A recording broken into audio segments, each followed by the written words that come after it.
Hari kelima pasca banjir bandang di Sukabumi, Jawa Barat terus berjalan. Relawan dari berbagai unsur terus melakukan perbaikan wilayah yang terdampak banjir. Pembersihan puing dan reruntuhan bangunan rusak akibat banjir terus dilakukan dengan menggunakan alat berat dan alat yang dimiliki relawan. Tim relawan dan TNI juga akan membuat saluran irigasi baru yang sebelumnya jebol sehingga sawah warga dan saluran air ke rumah warga tak teralir air.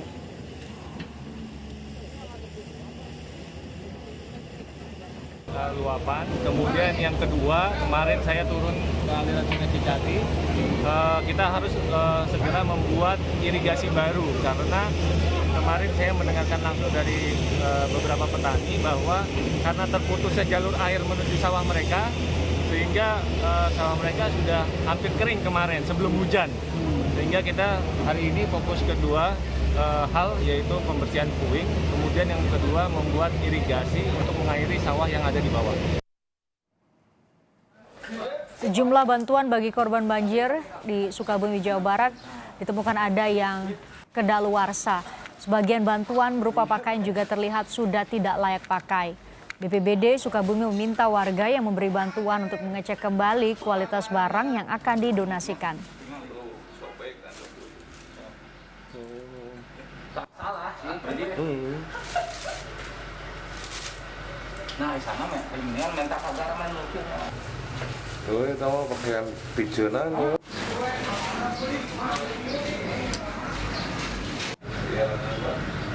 Cok, kayaknya kamari wae ke di Banten. Dia isu masalah ke Pemda setempat. Tidak menginginkan seperti itu terjadi lagi. Kemudian untuk rekan-rekan juga yang akan mengirimkan bantuan yang pada saat membeli makanan terutama biskuit dan segala macam, tolong diperhatikan expirednya. Jangan sampai expired yang sudah masa kadaluarsanya sudah lama dikirim kepada kami. Kalau kami dari pihak Badan Penanggulangan Bencana Nasional sebagai petugas hanya mendistribusikan kembali kepada masyarakat dan kami tidak sempat melihat kadaluarsanya tersebut. Inilah momen di mana kakak beradik Ega dan Rizky Gustiandi bertahan dari terjangan banjir bandang yang melanda wilayah Cicurug, Sukabumi, Jawa Barat beberapa hari lalu. Sore itu saat banjir menerjang, keduanya sedang berada di kamar dan sempat terjebak di reruntuhan rumah. Mereka pun berusaha keluar menyelamatkan diri dan akhirnya berhasil. Namun, di saat bersamaan, keduanya justru terseret arus hingga akhirnya menyangkut di satu batang pohon kelapa. Kakak beradik ini pun saling berpegangan tangan dan bertahan hingga arus banjir mereda dan mereka diselamatkan warga. Saya terewas lantang terewas, ya, masih sadar gitu, masih kepikiran, sadar, ya. Pengen selamat.